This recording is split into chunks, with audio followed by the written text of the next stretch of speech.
요한계시록 7장 오늘 1절부터 4절로부터 함께 은혜 나누도록 하겠습니다. 다 찾으셨으면 아멘 하십시다. 요한계시록 7장 내가 입맞은 자의 수를 드리니 이스라엘 자손의 각 지파 중에 14만 4천 명이다. 아멘. 인이라는 것은 도장을 말합니다. 도장. 우리 인주 그러지 않습니까? 인감도장 그러지 않습니까? 그죠?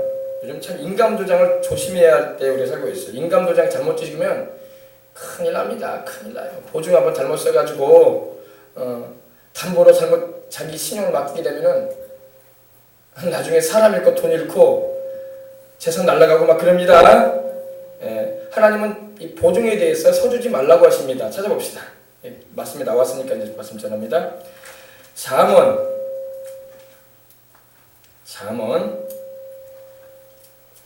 잠언을 펴주시기 바랍니다. 이 사람들이 인정이 있어가지고 보증을 자꾸 서준단 말입니다. 보증을 서주는데 하나님은 이 보증에 대해서 서지 말라고 말씀을 하십니다. 왜냐면 이 담보 서는 거, 이 보증, 인감도장 함부로 찍는 거 아주 주의해야 할 일입니다. 잠언 6장 펴주세요. 6장 1절로 5절 말씀 보십시다. 이제 인에 대한 말씀이 나왔으니까 참고로 여러분에게 이 말씀도 전하는 것입니다. 다 찾으셨습니까? 916년에 아멘. 잠언 6장 우리 1절로 5절까지 말씀인데 함께 읽고 우리 말씀의 내용을 한번 살펴보고 난 다음에 우리 요한계시록 바로 들어갑니다. 내 아들아, 내가 만일 이웃을 위하여 담보하며 타인을 위하여 보증하였으면 내 입의 말로 내가 얽혔으며 내 입의 말로 인하여 잡히게 되었느니라.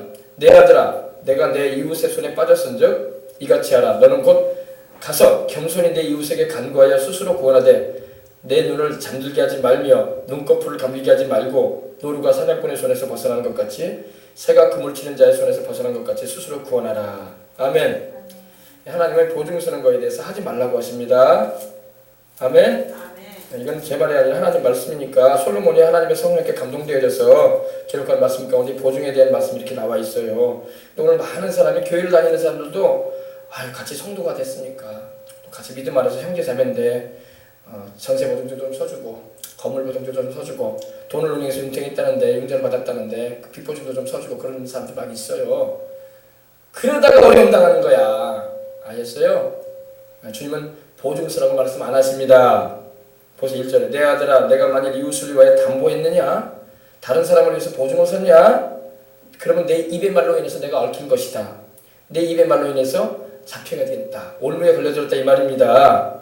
그래서 내 아들아, 내가 내 이웃의 손에 빠져 있는데 이같이 하라. 너는 곧 가서 겸손히 그 이웃에게 간구하여 스스로 구원하되 내 눈을 감들게 하지 말며 눈꺼풀을 감기게 하지 말고 노루가 사냥꾼에서 벗어나는 것 같이 새가 그물 치는 자의 손에서 벗어나는 것 같이 스스로 구원하라. 빠져나오라 이 말입니다. 교회도요, 주의 종을 막 보증으로 막 사달라고 막 요구하는 그런 성도들이 있을 수가 있어요. 목사님, 교회 재정이 얼마 있지 않습니까? 그런데 사업을 하려고 하는데 제가 밑돈이 없습니다. 그러니 좀 교회에서 자본을 좀 대주십시오. 그럼 제가 이자 쳐가지고 넉넉하게 반드시 장사되면 갚아주겠습니다. 그래가지고 돈을 꺼져가지고 교회 돈을 가지고 말해 사업하라고 돈을 줘가지고 돈도 아니고 성도 날리네. 그 사람도 사업 안 돼가지고 돈 달아나고 돈은 돈대로 못 받고 그러는 거예요. 그런 교회가 없은 것 같죠? 수두룩합니다. 목사님들이 다 선해가지고 그런다고 하는데 선한 게 아니라 말씀을 몰라서 그래. 하나님이 하지 말라는 건 안 해야 돼요. 왜 자기 스스로 시험에 들어가지고 자기 딴에는 이게 성도를 살리는 일이고 이것이 바로 교회의 나중에 수익을 또 그 사람이 또 11조 장할 것이다 생각을 한단 말이야. 근데 결과는 교회 돈 가지고 장사하면 장사 안 됩니다. 하나님의 교회 돈은 여러분 하나님께 드려진 헌물이지 장사라고 쌓아놓은 돈이 아니에요. 그거는 선교하는 일에 주님의 이름으로 선한 일하는 일에 사용되라고 하나님 주신 거지 그거 가지고 장사해라 사업할 때 밑자금 대줘라 그 돈으로 모으는 거 아닙니다. 아셨어요? 그러면 하나님의 축복이 임하지도 않아요. 왜? 하나님께서 교회 돈으로 장사하는 자는 축복하시겠어? 그거는 하나님께 쓰여져야 할 물질이고 복음 전하고 영혼 살리는 일에 사용될 물질인데 자기 마음대로 목사가 또는 성도가 원한다고 해가지고 줘버리면은 그 돈 가지고 하나님의 복된 일을 하게 하시겠어요? 아닙니다, 여러분. 교회 재정은 교회 자녀도 그렇지만 여러분 세상 가정에서도 마찬가지예요. 아무리 가까운 친척이다, 인척이다, 아무리 가까운 친구다, 막역한 어릴 때부터 알아온 사람이다라고 가지고 돈 꽂아가지고 못 받는단 말이야. 돈을 잘 이자까지 쳐가지고 주면 좋은데 그렇게 안 돼요, 잘. 그래서 시험 들어가지고 그 사람은 이제 얼굴 보기 민망하니까 안 나와버리지, 교회. 또 나는 나대로 돈을 못 받아가지고 애타지. 나는 그걸 준 게 아니라 꿔준 건데 각서까지 썼다고 할지라도 그래 안 그래요? 애타는 일이 생기는 거예요. 그러니까 차라리 도와주려면 도와줄지언정 이자나 그런 원금을 받지 않고 도와줄 마음이 있어서 도와줄지언정 이렇게 돈을 요구하거나 그러면 안 되는 거예요. 알겠어요? 그래서 보증을 한번 잘못 쓰면은 어떻게 된다고요? 사람 잃고 돈 잃어요. 친구 잃고 돈 잃어요. 아주 가까운 친구 관계도요, 돈 문제로 인해서 막 결별하는 거예요. 원수가 되는 거야. 그래서 교회 안에서는 갯놀이나 반직개나 또 무슨 뭐 옛날에 우리 어르신들 많이 했죠. 집안 경조사에 함께 하자고 하면서 막 돈 모아놓는 거. 그거 바람직하지 않습니다. 아셨어요? 그것 때문에 어떤 사람이 신앙이 다 좋으면 좋은데 내 맘 같지가 않거든. 돈 가지고 출타하네.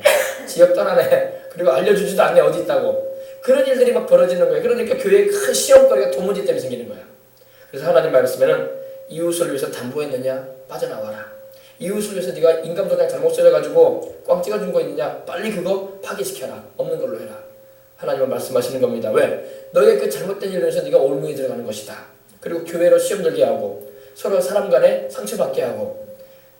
그래서 어떤 교회는요, 빚을 한 사람이 막 이 사람 저 사람한테 빚을 끌어당겨가지고 사업한다고 해가지고 다 날렸네. 그래가지고 지역을 떠날 수밖에 없고, 그리고 자기에게 거처지도 알릴 수가 없는 그런 상황에 떨어진 데가 그런 교회들이 많이 있어요. 몰라서 그렇지.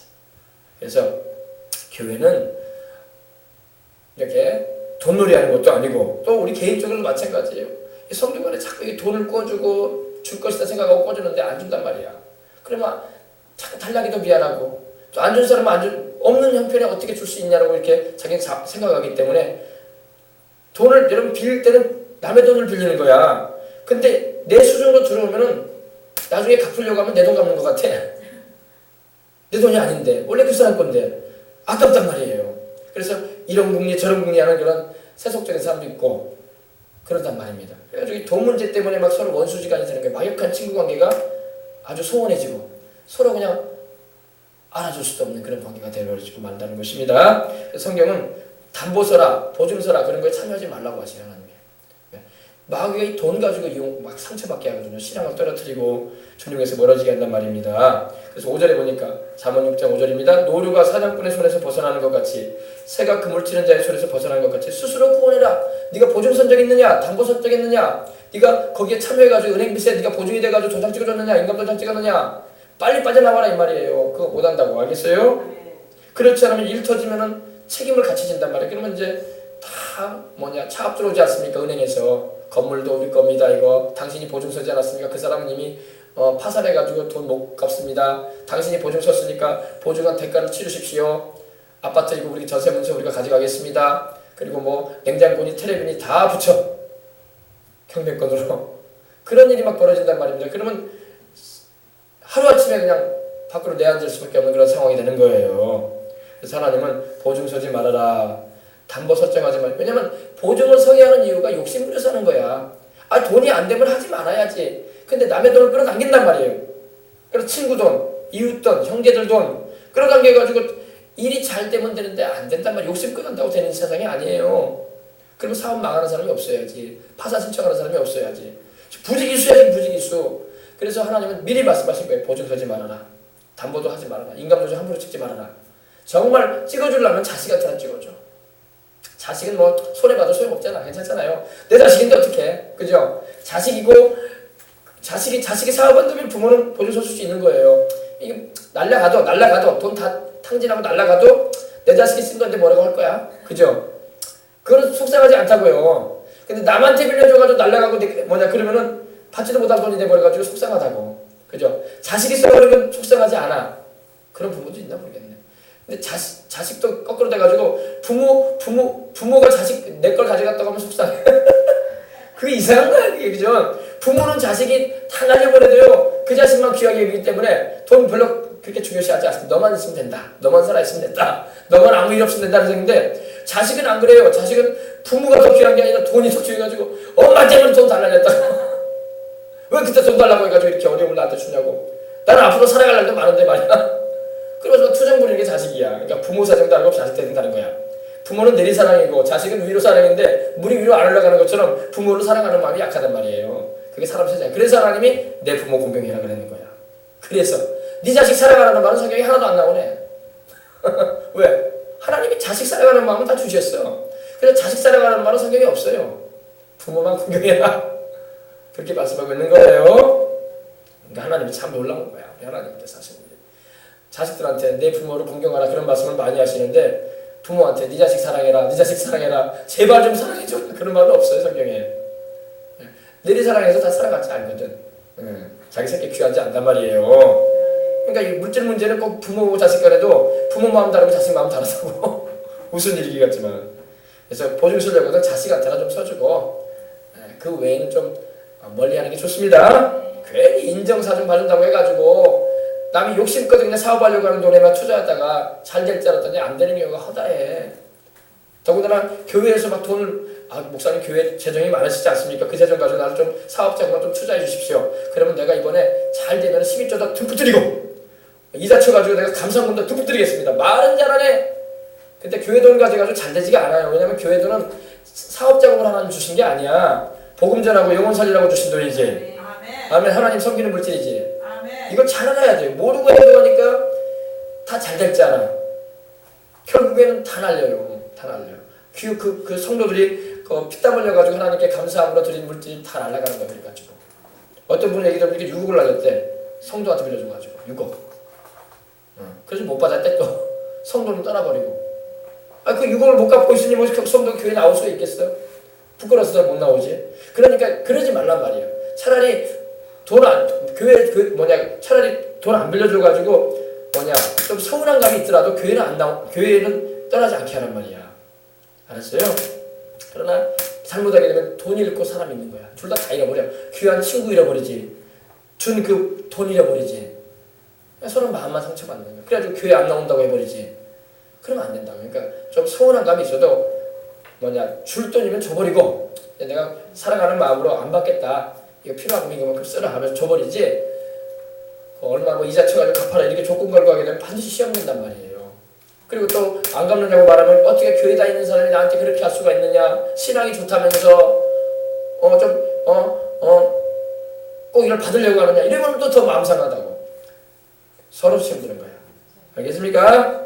그래서 성경은 전도서 잠언 6장을 보게 되면, 내 아들아 네가 만일 이웃을 위해서 담보했느냐, 다른 사람을 위해서 보증 섰냐, 네 입의 말로 네가 얽히고 네 입의 말로 네가 잡히게 되는 것이니 빨리 빠져나와라. 그렇게 말씀하고 있는 거예요. 내 눈꺼풀로 잠들게 하지 말고. 이거 무슨 말이냐면 졸고 있을 시간이 없다 이거야. 지금 마음 편안하게 안일하게 있을 때가 아니다 이거. 빨리 가서 이거 없는 걸로 하라 이거예요. 알았어요? 그래서 새가 사냥꾼의 올무에서 벗어나는 것처럼, 그물 치는 자의 손에서 벗어나는 것처럼, 노루가 사냥꾼의 손에서 벗어나는 것 같이 빨리 빠져나가라 거기서. 알겠습니까? 벌써 남의 돈 끌어당겨가지고 사업한다고 하는 사람은 욕심을 거의 부리는 거야. 적게 시작하면 적게 시작해야지. 무조건 크게 시작한다고 크게 된다는 보장이 어딨어. 그래가지고 탕진하는 거예요, 재산. 크게만 하면 다 되는 줄 알고 한단 말이야. 그러니까 건물 내놓는 거야. 열심히 건물 건축해가지고 빚 끌어당겨가지고 하다가. 그래가지고 임대가 아니라 그냥 건물을 다시 매각하잖아요. 살아보지도 못하고 그 건물에서. 다 욕심 부려서 그러는 거야. 사람은 욕심 부리면 안 되는 것입니다. 그래서 욕심이 잉태하면 죄를 낳는다. 죄가 장성하면 사망을 낳고 만다. 이렇게 말씀하고 있는 거예요. 하나님은. 그 하나님 말씀이 얼마나 진리인지 몰라. 아셨어요? 자, 계시록 7장 오늘 4절부터 보시겠습니다. 우리 지난 7월에 이 부분을 함께 나누고 우리가 긴 방학에서 갔는데 이제 방학을 마쳤죠. 내가 인침을 받은 자의 수를 들으니 이스라엘 자손의 각 지파 중에서 인침을 받은 자들이 14만 4천 명이다. 4천이다. 이렇게 말씀합니다. 인쳤다는 것이 뭡니까? 바로 도장을 찍었다 이거예요. 근데 이 도장은 천사가 도장을 찍는 거야. 2절에 보니까 어때요? 또 보면 다른 천사가 살아계신 하나님의 인을 가지고 해돋는 데서부터 올라와서 땅과 바다를 해롭게 할 권세를 받은 네 천사를 향해서 큰 소리를 외쳤다고 했어요. 그죠?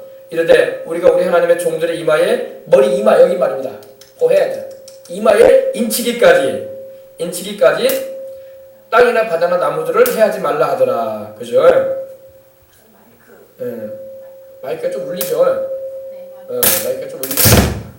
됐어요. 이제 안 울릴 겁니다. 한번 크게 한번 소리 나면 이제 안 울려요. 그래도 울려요? 그래도 울려요? 그래도 좀 울립니까? 좀 낫죠? 자, 그래서 인이라는 것은 도장을 말해요. 쉽게 생각해서 여러분 인감도장 생각하면 돼. 인감도장 아무데나 찍으면 안 된다는 거 잊지 마시길 바랍니다. 인감 잘못 찍어가지고 살림 거덜납니다. 알겠어요? 자식한테는 인감 찍어줘. 알겠어요? 자식은 돈 날려도 부모가 속이 좀 덜 상해. 내 자식이니까. 남한테는 보증스러운 거 아닙니다. 알겠어요? 속 많이 상합니다. 시험 들어요. 자, 내가 인침을 받은 자의 수를 들으니 이스라엘 자손의 각 지파 중에서 인침을 받은 자들이 14만 4천 명이다. 이 인은 살아계신 하나님의 인인데 천사가 찍어요. 천사가. 이건 언제냐? 7년 대환란 휴거가 있은 후에 있을 일이야. 그러니까 아직 일어나지 않았어요. 앞으로 되어질 일입니다. 그래서 인침을 받은 자의 수가 14만 4천인데 누구냐? 이방인들이 아니라 이스라엘 자손이에요. 4절에 분명히 이거 줄쳐놓으셔야 돼. 이스라엘 자손이라고 돼 있지. 한국 사람이다, 일본 사람이다, 미국 사람이다, 홍콩 사람이다, 중국 사람이다, 대만 사람이다, 인도 사람이다, 뭐 영국 사람이다 이렇게 말씀하고 있지 않습니다. 이스라엘 자손, 말 그대로 아브라함의 육적인 혈통. 근데 이들은 예수님을 믿는 이스라엘인이야. 지금 이스라엘 유대인들이 예수님을 믿질 않아요. 잘. 지금도 이스라엘 본토로 가면요, 유대인들이 예수님을 믿질 않습니다. 예수님이 하나님의 아들이고 그리스도라는 것을 인정하지 않아요. 그들은 다른 메시아를 지금도 기다리고 있어요. 다른 메시아. 근데 그들이 기다리는 메시아는 적그리스도예요. 적그리스도. 엔티크라이스트. 적그리스도입니다. 예수님이 한번 그러셨죠. 요한복음 5장에 나는 내 아버지 이름으로 왔으면 너희가 나를 영접하지 않는다. 그러나 다른 사람이 자기 이름으로 오면 너희가 영접할 것이다. 그런 말씀하셨어요. 유대인들에게 하신 말씀이에요. 나는 내 아버지 이름으로 왔다. 나는 야훼 하나님, 아버지 하나님 이름으로 나는 너희에게 왔다. 하나님의 보내신 자로서 세상의 구주로 너희에게 왔다. 그리고 너희들이 그렇게 기다려오던 메시아다. 근데 너희들이 나를 영접지 않았다. 요한복음 1장에도 보면 그러죠. 자기 백성에게 오셨고 자기 땅에 오셨음에 그들이 영접지 않았다고 했어요. 그죠? 주님을 모셔드려야 될 거 아니야. 죄인들을 구원하기 위해서 또 이스라엘 민족의 구원자로 또 오시기도 하셨고 또 만방의 만민의 구원자로 오셨는데 그분을 영접할 생각을 안 했어요. 바리새인과 사두개인과 여러분 율법자들은 예수님을 대적했어. 그리고 십자가에 못 박으라고 했어요. 그는 하나님의 아들이 아니다. 그는 메시아가 아니라고 했어요. 지금도 그 자손들이 동일하게 그 죄 가운데 있는 거예요. 예수님을 메시아로 받아들이지 않은 유대인들은 구원받을 수 없죠. 아브라함의 혈통이라고 공짜로 구원받는 거 아니란 말이야. 구원은 혈통으로나 육적으로 나지 않고 하나님의 뜻으로 난 자들이 구원받는 것입니다. 영접하지 않은 자 구원받지 못합니다. 유대인이라도. 그러니까 유대인들 가운데도 예수님을 믿는 유대인들이 있어요. 메시아 입주라고 하거든요. 그들은 예수님이 메시아임을 알고 영접을 하고 주님으로 섬기는 이들인 것입니다. 그러나 많은 유대인들이 예수님을 지금 믿지 않고 있어요. 근데 많이 돌아오고 있어. 감사하게도. 할렐루야. 그래서 예수님이 그리스도시다, 주님이시다는 걸 알게 되고 그분이 바로 육신을 입고 오신 하나님이시구나. 아브라함을 만나주셨던 그 하나님, 노아에게 말씀하셨던 그 하나님, 모세와 야곱에게 말씀하셨던 그 하나님, 할렐루야. 그분이 바로 예수님이시다는 걸 알게 된 것입니다. 물론 성자 하나님이시죠. 여러분, 하나님이 사람이 되어 오셨다는 것이 엄청난 신비예요. 이건 상상도 할 수 없는 일입니다. 여러분, 하나님이 이 우주보다 더 높고 위대하신 그 하나님께서 사람이 되어 오셨어. 사람이 되어 오셨어. 이걸 우리는 한자성어는 도성인신이라고 해요. 도성인신. 말씀이 육신이 되어 오셨다. 또 성육신이라는 말도 합니다. 성육신. 하나님이 사람 되어 오셨다. 만물을 지신 그 위대하신 어마어마하게 크신 하나님께서 인간이 되어 오셨다는 겁니다. 왜? 여러분과 저를 죄에서 구속하시려고 오신 걸 믿으시기 바랍니다. 우리 인류를 구원하시기 위해서 오신 거예요. 이걸 인카네이트라고 합니다. God incarnate. 하나님이 인간 되어 오셨다. 상상도 못할 일이에요. 그죠? 상상도 못할 일입니다. 저 하늘에 수많은 은하수를 창조하신 분께서 그 은하수보다 더 위대한 그 어마어마하게 광활한 이 우주를 주신 분께서 상상도 못할 일이야. 그분이 우리 인간이 도대체 뭔데, 그것도 죄인이 불과한 우리가 뭔데 사람 되어 오셔가지고 우리를 위해서 십자가에 고난당하시고 죽으시기 위해서 오셨다는 것은 어마어마한 사랑이요, 어마어마한 신비한 일인 것입니다. 아멘. 이 사실을 인정하는 이들이 구원을 받는 거야. 이거를 부인하고 믿지 않는 이들이 어떻게 구원을 받겠어? 아버지 하나님이 사람 되어 오신 것도 아니고 성령님이 사람 되어 오신 것도 아니고 하나님의 아들이 사람이 되어 오셨습니다. 성자 하나님께서. 아멘. 우리가 잘못 생각하면 삼일체에 대해서 잘못 이해하면 아버지 하나님이 사람 되어 오신 줄 알아. 아닙니다. 아들 하나님이 사람 되어 오셨어요. 아버지 하나님 천상 보좌에 계셨고 성령님은 아들 하나님과 함께 하셨고. 아멘. 그걸 우리가 알고 들어가야 돼. 옛날에 어떤 이단으로 정죄받았는데 하나님 아버지가 사람 되어가지고 십자가 달렸대. 아닙니다. 아들 하나님이 오신 거예요. 하나님이 세상을 이처럼 사랑하사, 성부 하나님이 세상을 이처럼 사랑하사, 성자 아들 예수 그리스도를 우리에게 독생자를 우리에게 주셨으니 이는 그를 믿는 자마다, 아들 예수를 믿는 자마다 멸망치 않고 영생을 얻게 하심이라고 하신 거예요. 하나님이 그 아들을 세상에 보내셨다고 했지 아버지가 오신 게 아니죠. 아셨어요?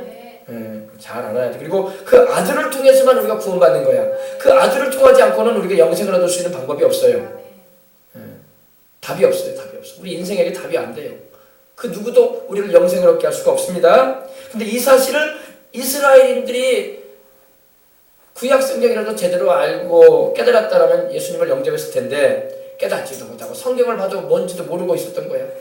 그러니까 예수님이 죽음에서 부활하신 후에 엠마오로 가는 두 제자가 대화했을 때 뭐라고 했습니까? 너희가 지금 성경을 읽고 있는데 그걸 깨닫느냐 이러셨어. 못 깨닫지. 하얀 건 종이요, 검은 건 글씨다. 말씀 모르면 못 깨닫는 거야. 그러니까 그때 우리 주님께서 그 마음을 열어 깨닫게 하셨다고 있어. 그때 깨달아지니까 하나님께서 메시아를 보내니 그 메시아가 시편과 선지자를 통해서 고난당하고 죽으시고 부활하실 것에 대해서 그때 깨닫는 거야. 그러니까 예수님이 십자가에 못 박혀 죽은 게 하나님의 계획이었구나. 그전에는 막 의아했어. 아니 나사렛 예수가 우리 민족을 독립시켜줄 줄 알았더니 정치적인 메시아로 그들로 생각했던 거예요. 우리를 독립시켜줄 정치적인 메시아로. 근데 그게 아니었어. 하나님의 아들이 세상에 오신 것은 우리를 위해서 고난당하시고 대신하여 죽음으로 우리 죄값을 다 짊어지고 대속하심으로 말미암아 우리를 영생을 얻을 길을 열어주신 것이구나. 아멘. 그리고 그가 죄값을 치르시고 다 승리하셔서 부활하셨구나. 그리고 이제 승천하신 걸 알게 되는 거야. 아멘. 이걸 이해를 잘해야 돼요. 그래서 보십시다. 내가 인침을 받은 자의 수로 들으니 이스라엘 자손의 각 지파 중에서 인침을 받은 자들이 14만 4천 명이다. 정확하게 명수를 말하고 있어 주님께서요. 여러분 이스라엘 자손의 14만 4천 명이 예수님을 믿고 하나님께로 돌아오게 되면 복음을 전하는 일들이 일어나게 될 것입니다. 마지막 때는요 이스라엘 사람들이 복음 전하는 사명 마칩니다. 지금은 이방인의 시대예요. 우리가 이방인 아닙니까? 그죠? 미국, 한국, 일본, 중국, 대만, 영국, 프랑스 다 이방인들이 아프리카인들이 이렇게까지 다 이방인들인데 지금은 이방인들이 복음을 열심히 전해. 그래 안 그래요? 지금 미국에서도 5만 명 이상의 선교사가 나가 있어요. 전 세계. 그 다음에 우리 한국 선교사가 한 2만 명 나가 있어요. 그리고 중국에서도 수천 명이 나가 있고. 곳곳에 복음을 전하는 사람들은 이방인들이야. 유대인들이 복음 안 전해요. 우리가 지금 전하고 있어. 근데 우리 이방인의 때가 이제 맞춰져 가요. 그러면은 이제 유대인의 때가 다시 와. 환란 때는 유대인들이 복음을 전하는 거야. 왜 그러냐면 복음을 맨 처음에 전해준 민족이 누구예요? 유대인이었어. 예수님의 12제자도 바울도 다 유대인이야. 그들이 복음 전파를 시작해줬어. 스타트를 끊어줬다고요. 성령을 받고 성령이 그들에게 먼저 임하셨어. 아멘. 오순절날 마가다나 광야에 이방인들이 있었어요? 없었어요? 이방인들 없었어요. 다 유대인들이었어. 고넬료의 가정에 성령이 임하시기 때부터 이제 이방인들에게 성령이 임하기 시작하신 거예요. 그 이전에는 다 유대인들이었어. 유대인들이 다 성령을 받고 복음을 전파하기 시작했어. 그리고 베드로와 바울을 통해서 이방인도 복음 증거되기 시작했어요. 특별히 바울은 이방인의 사도가 돼가지고 그 당시 마케도니아를 비롯해서 또 로마까지 복음을 전하지 않습니까? 나중에는 스페인까지 서번화까지 복음을 편만하게 전했다고 했어요. 성령의 능력으로. 할렐루야. 알고 아멘 하시는지 그냥 그래서 아멘 하는지 아시고 아멘 하시기 바랍니다. 아무튼 들어야지 알아지지. 그래서 복음을 전하기 시작하고 그때 이후로 이제 이방인들이 복음을 받아들이고 이방인들끼리 또 복음을 전하기 시작했어. 그리고 이스라엘 사람들은 이제 복음을 저항했어. 그래서 바울이 우리는 이방인에게로 간다고 했던 거예요. 바울과 바나바가 열심히 복음을 전하는데 유대인들이 막 들고 일어나서 바울과 바나바를 죽이려고 그래. 나사렛 예수는 이단이지 하나님 보내신 메시아가 아니라고 막 하면서 그런 소리 하지 말라고 하면서 그때 바울이 그들에게 핍박을 받으면서 마지막에 핍박을 받다 못 견뎌가지고 이제 말합니다. 우리는 이제 이방인에게 갈 것이다. 너희가 복음 전함을 받기에 합당하지 않은 자들로 자처하고 있구나. 니들에게 먼저 영생이 복음이 증거되고 있는 건데 니들이 그걸 받기를 거부하고 있으니 우리가 이방인에게 갈 것이다. 그래서 이방인 선교가 시작된 거야. 그래서 그때 이후로 이 서유럽과 동유럽 그리고 아프리카와 전 세계 아시아와 저 신들의 미국에 이르기까지 복음이 증거되기 시작한 겁니다. 지금이 그래서 이방인의 시대예요. 이방인의 시대를 맞춰가요. 지금 이제 이방인의 시대가 맞춰지면은 이제 주님 오십니다. 이방인의 충만함이 이루어지게 되면 주님 오시겠다고 하셨어요. 주님께서 구원하시고자 하는 사람의 숫자가 채워지게 되면 주님 오시겠다는 겁니다. 그러면 이제 휴거가 일어날 겁니다. 주님이 공중재림하게 되면 우리가 들려 올라가게 됩니다. 그리고 이 땅에 이제 본격적으로 복음을 전할 사람들은 이제 유대인들이야. 유대인들이 남는데 그 유대인들이 누구냐면 예수님 믿는 유대인들. 그들이 바로 이 14만 4천 명이에요. 신천지에서 말하는 우리 한국 사람들이 아니란 말이에요. 신천지가 지난 주일날 10만 명이 모여가지고 잠실 주경기장에서 서울에서 행사를 한번 가졌더라고요. 신천지 전국 호전돼서 올라간 것 같더라고. 많이 모였죠. 10만 명이면요. 가득 찼더라고. 어마어마한 거죠. 그렇게 많아요. 근데 많은데 여러분 말씀을 잘 모르면은 이상하게 빠져들어가는 거예요. 여러분 오늘 세상에는 다른 복음을 주의해야 돼. 다른 복음. 갈라디아서 1장 6절 8절 보십시다. 갈라디아서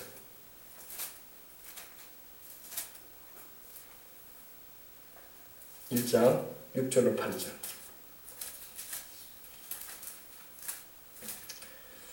그리스도의 은혜로 너희를 부르신 이를 302면에 있습니다. 신약성경 갈라디아 교회에 보내어진 편지예요. 그리스도의 은혜로 너희를 부르신 이를 이같이 속히 떠나 다른 복음을 따르는 것을 내가 이상하게 여기노라. 여러분 다른 복음이라고 나옵니다. 복음은 복음인데 달라. 이제 알로스라는 말이 있었는데 유사하다 이거야. 여러분 유사한 거는 진품이에요? 진품이 아니에요? 아니에요. 비슷해 보일 뿐이야. 진품은 아니에요. 그죠? 그래서 우리 그런 말 있지 않습니까? 오리지널 제품을 이렇게 사게 되면 거기에 광고문이 하나 붙어 있잖아요. 유사품에 주의하십시오. 이런 마크가 없는 것은 우리 마크가 없는 것은 유사품이다. 비슷해 보이지만 진품은 아니라는 거예요. 그죠? 복음도 그래요. 복음도 여러분 유사품이 엄청 많아. 유튜브 영상이나 또 여러분 아프리카 TV나 여러분 올려놓은 거 보면요 유사품들이 엄청 많습니다. 유사품에 여러분 귀를 기울이면 안 됩니다. 불량이란다. 불량품이란 말입니다. 유사품이란 말입니다. 복음도 그래요. 복음도요 하나님의 말씀을 정확하게 전해야 되고 또 가르침을 받아야 되고 또 배워야 돼요. 아무거나 그냥 다 받아들이면 큰일 나요. 다른 복음이 있단 말이에요. 다른 복음. 이단 사입이란 말이에요. 이단 사입이. 이단 비스무리한 그런 가르침도 있고 완전히 이단인 것도 있고 그래요. 여러 가지 이런 부분에 대해서 이제 참고로 제가 여러분에게 말씀드릴 부분이 있을 겁니다. 그러나 보십시다. 바울이 다른 복음을 따르는 것을 내가 이상하게 여긴다. 너희가 어떻게 다른 복음을 따르냐? 갈라디아 교인들아, 너희가 어떻게 내가 너희에게 전한 복음이 아니라 다른 이상한 복음을 받아들이고 있느냐? 그러지 말라는 겁니다. 그래서 7절에 다른 복음은 없나니 다만 어떤 사람들이 너희를 결혼하게 하여 그리스도의 복음을 변하게 하려 합니다. 그러니까 이단들이 들어오게 되면 그리스도의 복음을 막 변질시키는 거예요. 지금 세상에 있는 가장 큰 이단이라고 일컬어지는 게 뭔지 아십니까? 이슬람교하고 천주교도 그쪽에 있고 저기 김일성교 북한 김일성교 김일성교가요 성경에서 그대로 가지고 나온 거야. 그리고 김일성이 하나님 위치에 서 있는 거예요. 주체 사상이라는 게 김일성이 모든 것의 주체가 된다는 거야. 김일성의 민족이 태양이래. 태양은 하나님이지 왜 김일성이야? 우리의 빛으로 오신 분은 우리 예수님이시지. 내 이름을 경외하는 너에게는 의로운 해가 떠올랐어요. 의로운 태양이 떠올랐어요. 치료의 광선을 바란다고 주님 말씀하실 때 그 치료의 광선을 바라는 그 태양은 바로 예수님을 말해요. 김일성이 아니란 말입니다. 그러니까 가장 큰 이단 종교가 되어 있는 것이 바로 이슬람이고 김일성 종교고 거기 2천만이나 믿고 있네. 2천만. 거대한 이단이에요. 세계 10대 종교 안에 들어가 있어요. 김일성 종교가.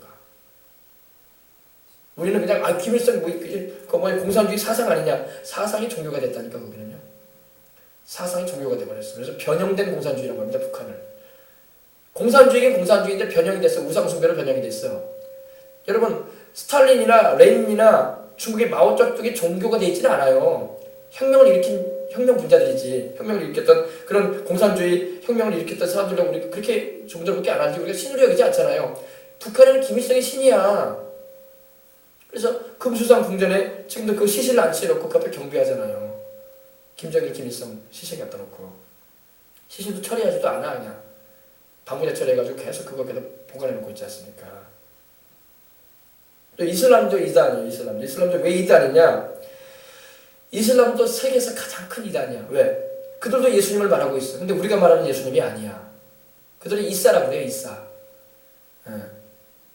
그리고 그들은 마리아, 예수님의 육신의 어머니인 마리아를 미리암이라고 그래요. 미리암은 모세의 누이가 미리암이지 왜 무슨 미리암이야. 마리암 그래요. 그리고 그들이 말하는 예수님은 십자가에 달려 죽은 예수님이 아니야. 그러니까 주님의 대속을 부인해. 그리고 예수님이 십자가에 달려 죽은 게 아니라 가룟유다가 못 박혀 죽었대. 다른 말하고 있어요. 맞아요? 틀려요? 성경에서 말하고 있잖아요. 다른 예수를 전하고 있어요. 거기는요. 그리고 예수님이 하나님의 아들이 아니래. 하나님은 아들이 있을 수가 없대. 하나님은 한 분이신데 무슨 아들이 있냐고 이렇게 말을 해. 그들이 말하는 그 알라는 월신이에요. 달신이에요. 달신. 다른 성경도 종교에서 출발했어요. 알겠습니까? 그래서 여러분 이슬람도 큰 이단이에요. 이단이 엄청나게 커진 게 이슬람입니다. 그걸 알고 우리가 다른 복음을 받아들이면 안 됩니다. 왜 다른 복음을 받아들이면 안 되냐? 다른 복음은 우리를 영생케 하지 않습니다. 우리 생명을 미혹해서 지옥으로 끌어가는 무시무시한 거예요. 알겠습니까? 캐톨릭교 얘기하는데 천주교는 왜 뭐가 문제입니까? 그들도 삼위일체라는 걸 믿는다고 그래요. 그러나 그들은 마리아를 하나님처럼 순경해. 우리는 여러분 바울이든 베드로든 아무리 유명한 목사님이라도 우리는 하나님처럼 순경하지 않습니다. 그들도 사람이라고 여기죠. 그죠? 마리아도 사람이에요. 마리아가 어떻게 하나님의 어머니라고 말하면서 이렇게 주님의 위치로 동등으로 여기려고 그래요. 그리고 마리아를 통해서 군발한 것처럼 이렇게 미사를 드리고 성모송을 부르고 성모송 있어요. 정말 천주교 가면 저도 천주교 가봤는데 저 다닌 적 있어요. 성모송 부른다니까요. 그리고 그 임종할 때 성모송 불러. 성모에게 영혼을 맡긴다니까요. 영혼은 예수님께 맡기는 거예요. 성모가 우리를 권하는 게 아니야. 정확하게 아시고 주님을 따라가야 할 때입니다. 미혹되면 안 돼요. 물론 우리 개신교도 잘못된 것 부분도 있어요. 우리도 개신교들도 잘못해가는 것들이 있어. 그러나 그런 중심적인 부분에 있어서는 흐트러지면 안 된단 말이야. 사람의 모임이기 때문에 종교는 다 허물이 있고 바르지 못한 점들이 있어요. 그러나 중심적인 근본에 있어서는 흔들리면 안 되는 거야. 근데 그 근본이 흔들린단 말이에요. 이단 종교들은. 예수님을 제껴버리고 거기다가 사람을 올려놓고 교주가 세워져 있질 않나. 하나님과 동등된 위치로 막 성경 인물을 높여버리지 않나. 그러니까 문제가 발생되는 겁니다. 알았어요? 그래서 이것이 위험한 거예요. 북한의 김일성 종교도 그러지 않습니까? 주체사상이라는 게 뭐예요? 김일성을 신으로 여기는 거야. 그래서 그 북한의 봉수교회에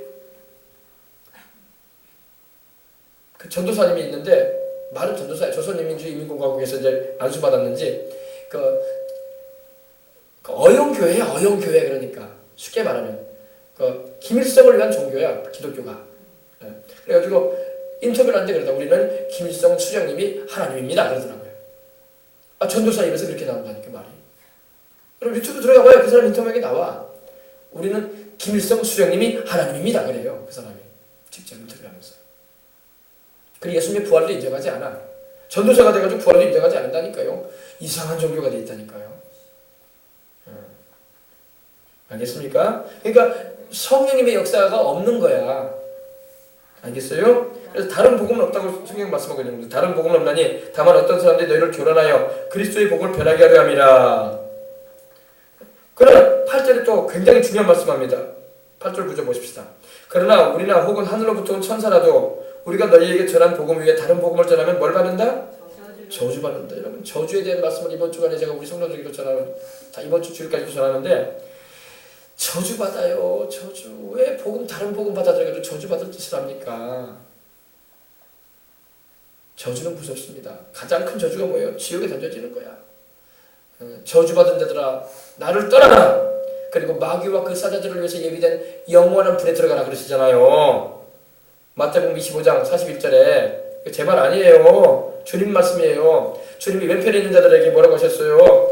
저주받은 자들이라고 하셨어요. 저주받은 자들아 나를 떠나가라. 그리고 마귀와 그 사자들, 귀신들을 위해서 예비된 영원한 불에 들어가라 그러셨어요. 다른 복음 받아들이고 이단에 빠지면 저주받습니다, 여러분. 그러므로 이단 사입이 예수님을 중심에 모시지 않고 있는 종교는 다 저주받은 종교들이에요. 내가 너무 심하게 말한 것 같죠? 사실인데 어떻게 사실인데. 그런데 이러한 메시지를 강단에서 성도들에게 강하게 맺혀줘야 돼요. 그래야지 어이구 이거 아니구나 이렇게 정신 차리지. 이단은 그냥 주의하세요. 이단은 주의하시고 교회만 잘 나오시 이런 식으로 말하면 안 돼. 세게 말해줘야 돼. 당신 저주받을 거냐. 똑바로 예수님 믿고 십자가 달려 죽으시고 부활하신 예수님만 믿어라. 이렇게 외쳐줘야 돼. 그래야지 성도들이 정신이 번쩍 나는 거예요. 영이 깨어나는 거야. 알겠어요? 저주받습니다. 여러분 다른 복음 전하면 저주받아. 이단 사이비들은 저주받아요. 나중에. 저주받은 자들아 마귀와 그 사자들을 위해서 예비된 영원한 불에 들어가라고 주님 말씀하시는 음성이 들을 겁니다. 그들에게 죽고 나면. 다른 복음 받아들이면 절대 안 되는 겁니다. 구절도 보십시다. 우리가 전에 말하였거니와 내가 지금 다시 말하노니 만일 누구든지 너희가 받은 것 중에 다른 복음을 전하면 저주를 받을 것이다. 아주 바울이 저주를 선언해버립니다. 저주받아라 그냥 해버립니다. 성경은 축복을 전하는 말씀인데 왜 저주가 나올까요? 그 정도로 바울이 이단을 주의하라 이 말이에요. 이단에 빠지면 저주받는다. 영혼이 저주받아서 지옥불에 들어간다 이 말이에요. 마귀와 그 사자들을 쫓아가는 것이 되기 때문에. 알겠어요? 저는 바라면 여러분들이 예수님을 잘 모시고 그 예수님이 누구신가를 정확하게 바로 이해하고 잘 믿으셔서 영혼이 잘 되고 범사도 잘 되고 강건하고 생명으로 때 풍성히 얻어 살고 저 천국까지 주님을 위해서 살다가 들어가시길 주의 이름으로 축복합니다. 아멘. 아셨죠? 제가 이렇게 말하는 것은 여러분들의 영혼 살리기 위해서 바르게 말해준 거야. 목사가 저주를 말하고 막 그런다고 그런 말 하면 안 돼요. 성경 말씀을 그대로만 전했을 뿐이야. 내 말했어 내가 언제? 그죠? 다른 복음은 안 됩니다, 여러분. 유한겔리온이 복음이라는 말인데 원래 기쁜 소식, 복된 소식이에요, 그 의미가. 그럼에도 불구하고 다른 복음, 이단 사이비가 돼가지고 전하게 되면은 저주받는 복음을 전하는 거야. 자기만 저주받는 게 아니라 그 복음을 받아들이고 영접하는 사람들에게도 저주가 같이 되는 거야.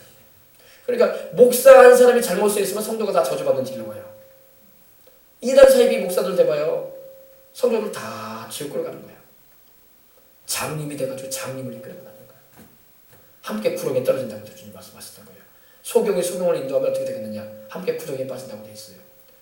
그러니까 목사는 주의 종은 성령 충만하고 말씀을 바르게 정확하게 알아서 성도들을 가르쳐야 할 사명이 있는 거예요.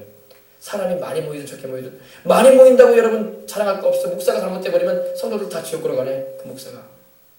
이단 사이비들 목사도 그러지 않습니까? 그들도 다 목사라 그래.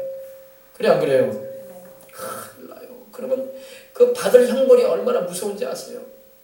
그 사람들 핏값을 주님께서 그 사이비 목사에게 물어보는 거예요. 그 영혼들의 책임을 물어보시는 거예요. 그 영혼들 다 지옥 가게 되는데 그 영혼들은 책임을 물어보는 거예요. 그 책임을 져야 되기 때문에 그 형벌이 얼마나 가중되겠냐 말이야. 그러니까 목사가 되는 것은요 정말로 주의하고 돼야 돼. 너희가 선생 되길 좋아하지 말라고 했던 거예요. 그래서 야고보서에 그랬죠. 너희는 선생 되길 좋아하지 말아라. 선생이 잘못된 길로 인도하면은 그 제자된 사람들, 그 함께 따르는 사람들 다 지옥으로 끌어가는 거예요. 자기나 지옥 가면 괜찮은데 수많은 영혼들 멸망시키는 길로 끌어간단 말입니다. 그래서 우리가 정말로 목회자의 길을 가려고 하는 사람은 정말 하나님의 성령께 붙들려야 되고 하나님 말씀을 해박하게 잘 알 뿐만 아니라 진리 위에 서야 돼. 아멘. 그래야 돼. 그러니까 이렇게 저 여러분에게 가르칠 수 있는 거 아니겠습니까? 하나님 은혜로. 할렐루야. 아셨어요? 저주받습니다. 저주받아요. 다른 복음 전하면요. 저도 마찬가지. 저도 여기서 딴소리하고 다른 구주를 말하거나 교주를 막 선전하거나 내가 또 교주가 되거나 그러면 나도 저주받아. 큰일 나요. 여러분 저주받아요. 그러니까 절대 조심해야 돼. 우리 예수님밖에 없어요. 우리 예수님만 항상 증거하고 그 십자가에 못 박히신 게 바로 우리 죄인들을 위한 것이었다는 거. 그 예수님을 통하지 않고는 영생을 얻을 수 없다는 거. 그 예수님을 통해서 우리가 기도하고 하나님께 나간다는 거. 그 예수님의 십자가의 피만이 우리를 구원하신다는 거. 아멘. 그 예수님을 통해서 성령이 오신다는 거. 아멘. 그런데는 전하는 거예요. 예수 빠진 복음은 안고 빠진 찐빵이 되어버리는 거야. 알맹이 없는 거예요. 영혼 없는 몸처럼 되어버리고 마는 거예요. 껍데기만 있는 거예요. 교회 안에도 예수님께서 계셔야 돼. 성령으로. 할렐루야. 그런 교회가 진짜인 거예요. 건물이 크다 그러니까 주님이 계신다. 성경에 그런 말씀 없어요. 사람 숫자 많다 주님이 계신다. 그런 말 없으면 성경에. 두세 사람만 내 이름으로 모여도 내 이름으로 모일 때 예수님이 그 가운데 계실 때에 그 모임이 인정되는 거예요. 아멘. 자 보십시다. 계시록. 자 그래서 유다 지파 중에 인침을 받은 자가 1만 2천이요 르우벤 지파 중에 1만 2천이요 갓 지파 중에 1만 2천이요. 왜 유다가 먼저 나왔을까요, 여러분? 여러분 이스라엘의 12지파 가운데 여러분 제일 장자 지파는 원래 르우벤 지파예요. 르우벤이 제일 먼저 태어났잖아요. 장자. 성경 안 봤어요? 봤죠? 야곱과 레아가 가정을 이루어가지고 애를 가졌는데 레아가 잉태했는데 아들이야. 그래서 보라, be bold, 보라, 아들이다, son, 아들이다 그랬어요. 그래서 그 이름이 보라 아들이라예요. 그래서 르우벤은 말은 뭐냐? 아들이다 이거야. 아들이다. 하나님이 아들 주셨다 이거야. 그래가지고 레아가 기뻐가지고 야곱 아들이야 아들. 그래서 그랬던 거예요. 근데 르우벤이 왜 장자 지파에서 왜 이렇게 내려갔을까요? 그죠. 성적 범죄를 저질렀어. 그 비라라고 하죠. 그 자기 작은 엄마죠. 그러니까 누구죠? 저기 라헬의 몸종이었어. 근데 그 비라라는 여인을 통간했어. 그러니까 하나님은 성적인 죄에 대해서 아주 진노하십니다. 장자로 태어났음에도 불구하고 그 죄를 범함으로 인해서 나중에 하나님께서 야곱을 통해서 축복을 선포하고 예언 기도를 해줄 때에 르우벤에 대해서는 축복된 말이 나오질 않습니다. 죄가 하나님의 축복을 가로막아 버리는 거예요. 당연히 장자로서 축복을 받아야 되는데. 아셨어요? 유다는 여러분 네 번째 아들이야. 르우벤, 그 다음에 시므온, 레위, 그 다음에 유다란 말이에요. 다 레아가 나왔어요. 레아가 나왔는데 네 번째 아들이었던 유다가 야곱의 장자로서 그 왕손의 지파가 돼요. 왕손. 장자 지파는 요셉이 돼요. 요셉이 나중에 11번째 아들 요셉이 장자권을 받습니다. 찾아봅시다. 역대상. 그러니까 하나님 앞에서는요 하나님 잘 믿고 하나님 말씀대로 잘 순종하는 사람이 앞서가요. 그걸 잊지 마세요. 네, 하나님 앞에서 순서를 정하려고 할 때 하나님 잘 섬기고 하나님 기쁘시게 하는 사람이 앞서가요. 역대상.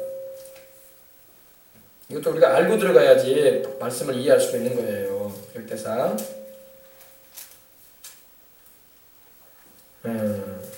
5장 1절 2절 보십시다. 바로 여기 지금까지 설명해드린 내용이 여기 나옵니다.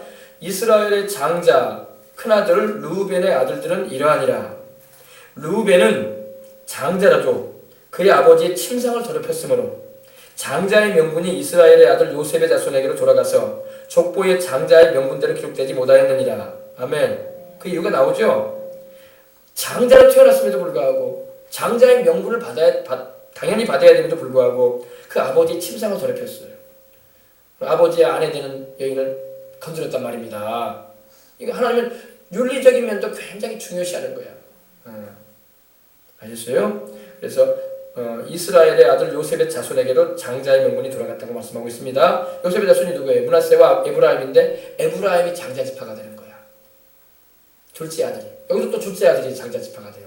므낫세가 큰 아들이거든요. 근데 야곱이 세상 떠나기 전에 요셉이 그 두 아들을 데리고 아버지한테 축복기도 받겠다고 하니까 야곱이 앉아가지고 이제 네 아들들이냐 그러면서 그러니까 아들들이라고 하니까 이리 와라 그러면서 기도해 주려고 해요.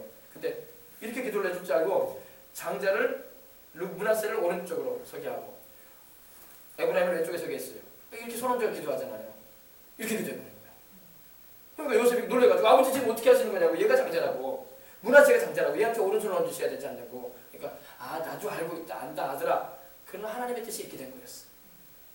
하나님께서 둘째 아들 더 축복하시겠구나. 그래서 하나님은 둘째를 좋아하시는 것 같더라고. 야곱도 둘째였고 에브라임도 둘째고 그죠?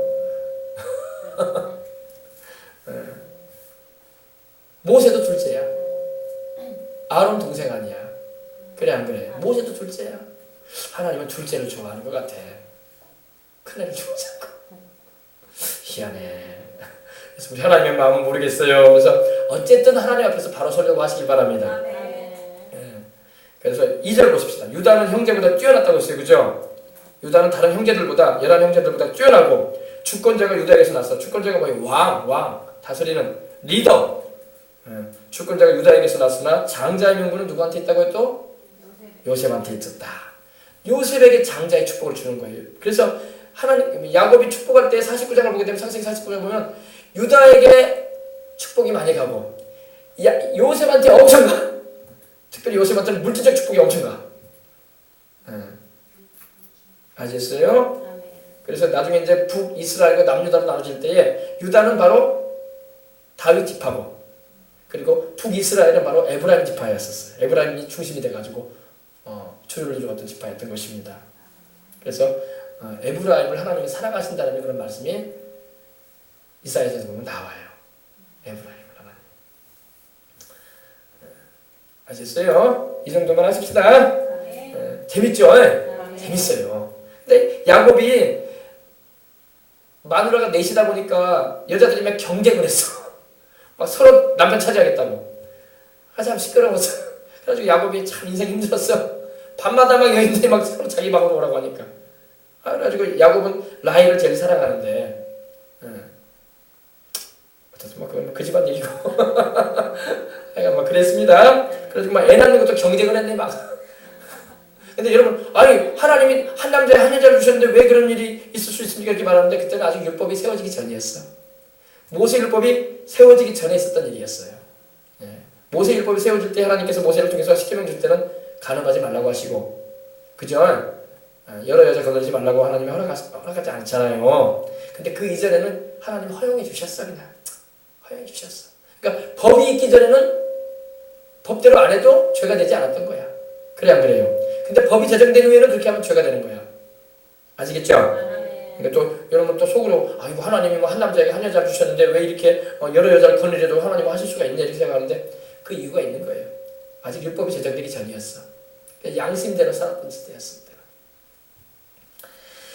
자 보십시다. 유다 지파 중에 입맞은 자가 12,000이요. 유다가 제일 앞서 나갑니다. 유다는 여러분 지금도 유다 지파가 강해요. 지금도 이스라엘 민족을 주르러 움직여가는 지파가 유다 지파야. 유다 지파. 유다에게는 하나님 축복해 주셨는데 그 유다 지파를 통해서 누가 오셔요? 메시아신 우리 구주 예수님이 오시잖아요. 왕손으로. 여러분 예수님이 왕손인 거 아세요? 예수님이 왕손이에요. 왕손. 아유 그 보잘것없는 마리아가 목수의 아들로 태어났는데 무슨 왕손입니까? 아니 왕손이 예수님이요. 왕손입니다. 예수님이 다윗의 혈통으로 오셨잖아요. 그죠? 다윗의 혈통으로 다 오셨어요. 요셉의 조상도, 그러니까 예수님의 양아버지였던 요셉의 조상도 다윗이고 마리아의 조상도 다윗이에요. 다윗 지파로 오셨지. 그죠? 그래서 마태복음 1장 1절에 여러분 말한 것처럼 아브라함과 다윗의 자손이라고 나오는 거예요. 다윗의 씨로 오신 예수님. 할렐루야. 놀라운 것은 다윗도 예수님을 섬기는 종이었고 아브라함도 예수님을 섬기는 종이었는데 그 섬김을 받으시는 하나님의 아들이신 예수님이 인간이 되어 오실 때 다윗과 아브라함의 자손으로 오셨다는 거야.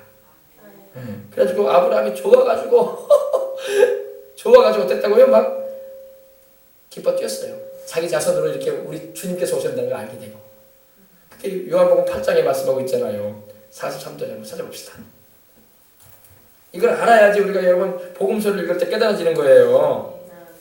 성경을 읽어도 이게 왜 아브라함이 기뻐했는가 그 이유도 모른다고.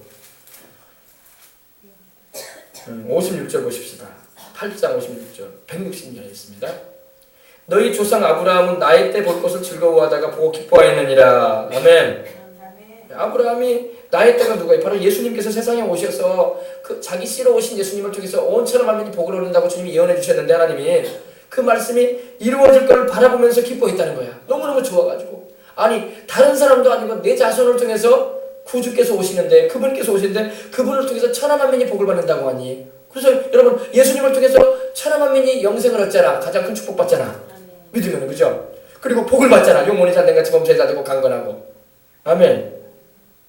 그래서 아브라함이 즐거워했다. 왜 즐거워했다는 것은 아주 크게 몹시 뛴 듯이 즐거워했다는 거예요. 너무너무 좋아가지고. 여러분 생각해. 여러분의 자손 가운데 위대한 인물이 태어난다고 생각해봐요. 그러면 밥 안 먹어도 배불러. 그래 안 그래요? 안 그럴 것 같아요? 그거 나는 밥 먹어야 돼. 그거 나는 밥 먹어. 그러겠습니까? 밥 안 먹어도 배부른 거야. 너무너무 기분이 좋은 거야. 마음이 좋고 그냥 누가 뭐 돈을 좀 뺏어가고 나에게 손을 끼쳐도 그냥 웃어버리는 거야. 그냥. 괜찮다고. 나는 내 자손을 통해서 어마어마한 인물이 태어난다고. 그럴 거 아니에요. 세상에 하나님의 아들께서 사람이 되어 오시는데 자기 자손을 통해서 오시네. 어마어마하게 기뻐했다는 거예요. 아브라함이. 여러분 그 기쁨을 좀 누려봐야 되는데. 여러분 우리 안에 계신 성령님이 또 우리에게 그런 기쁨을 주시는 하나님 아니십니까? 하늘과 땅과 세계와 그 가운데 모든 걸 주신 그분이 내 안에 계시는데 얼마나 좋아. 그러니까 우리 예수님 믿는 사람은 좌절할 일이 없는 거야. 인생이 아무리 고달프고 힘들어도 극단적인 그런 자살을 하거나 그럴 수가 없는 거야. 복음을 제대로 깨닫기만 하면요 그런 일을 할 수가 없는 거야. 할 이유가 안 돼. 복음을 모르니까 교회 다니고 왔다 갔다 하다가도 자살하는 거야. 복음을 제대로 깨달은 사람은요 자살할 수가 없어. 왜? 내 안에 주님이 함께 하시고 세상 모든 걸 이기신 주님께서 내 안에 계시는데 내가 왜 자살을 해? 할렐루야. 주님께서 나를 인도하실 텐데 기도에 힘을 얻고 나가면 되지. 아멘. 너희 조상 아브라함은 나이 때 볼 것을 즐거워했다고 했어요. exceedingly glad, exceedingly rejoice. 뛸 듯이 기뻐했다 이거야. 좀 속된 표현으로 미칠 듯이 기뻐했다는 거야. 미칠 듯이 너무 좋아가지고. 하나님께서 창세기 22장 17절 18절 넣으셨잖아요. 내 씨를 통해서 천하 만민이 복을 받을 것이다. 그 씨는 바로 예수님이에요. 갈라디아서 보고 싶다. 3장에 복음을 이해하고 들어가야지 우리가 신앙생활할 때 힘을 얻고 복도 받을 수 있는 거예요. 여러분 이걸 잊지 마세요. 하나님을 알지 못하는 사람은요 하나님이 주시고자 하는 은혜를 다 누릴 수가 없어요. 또 하나님의 복음을 전하는 사람은요 복음을 정확하게 알고 하나님이 누구신지 정확하게 말할 수 없는 사람은요 하나님께서 그 사람을 자기 종으로 쓸 수가 없어. 아시겠어요? 이거 굉장히 중요한 말이에요. 삼위일체도 제대로 모르는 사람이 누구한테 무슨 말을 전하겠어요? 삼위일체도 정확하게 아셔야 할 줄 믿습니다. 그래야지 하나님도 그러죠. 네가 나를 정확하게 알고 있기 때문에 내가 너를 사용할 수 있다 이거야. 네가 나를 모르는데 내가 너를 어떻게 쓰겠느냐. 그러신다고 하나님이. 그래서 하나님을 알고 하나님을 전하는 거야. 예수님도는 필요가 그거든요. 하나님을 알고 하나님을 전하자. 하나님을 알지도 못하면서 어떻게 하나님을 전할 거야. 나에 대해서 정확하게 아는 사람이 내가 그 사람을 인정해 줄 수가 있는 거예요. 너는 나를 알고 있기 때문에 내가 하는 말과 내가 가지고 있는 마음의 의중을 알고 있기 때문에 너는 나의 일을 할 수가 있다. 맡을 수가 있는 거야. 근데 나에 대해서도 모르는데 내가 그 사람한테 뭘 맡기겠어. 그래 안 그래요? 하나님에 대해서 정확하게 알아가시길 주 이름으로 축복합니다. 잘못하게 되면 이단에 빠지는 거야. 아셨어요? 바르게 알고 신앙생활 하셔서 하나님을 아는 자에게 하나님 복도 주신다고 사명도 주신다고. 할렐루야. 그 인생을 하나님 책임져 버리신다고. 그래서 우리 주님께서 자기를 알지 못하는 자들에게 뭐라고 하셨습니까? 내가 너를 도무지 알지 못한다고 하셨잖아요. 너를 떠나가라고 주님 말씀하셨잖아요. 주님을 모르는 사람은요 엉뚱한 짓만 하다가 주님께 꾸지람 만드는 거야. 주님을 바르게 알고 행할 때 주님이 축복도 주시고 사명도 주시고 그 사람의 인생도 책임져 주시고 만사를 돌봐주시는 거예요. 여러분들이 다 그렇게 되시길 주님으로 축원합니다. 그래서 말씀을 배워야 돼. 말씀을 바르게 알아야 돼.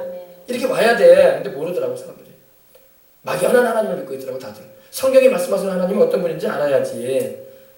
3장 16절 보십시다.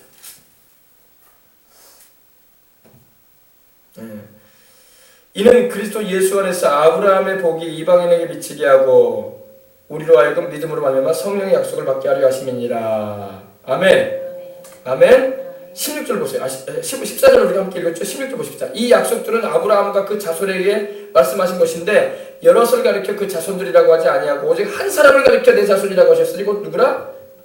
그리스도 예수님이라는 겁니다. 내 씨를 통해서 천하 만민이 복을 받으자고 하는데 그 씨가 단순한 말이에요. 한 분을 가리켜 말하고 있어. 아브라함의 자손이 얼마나 많아요. 이스라엘 사람들도 아브라함 자손들 아니에요.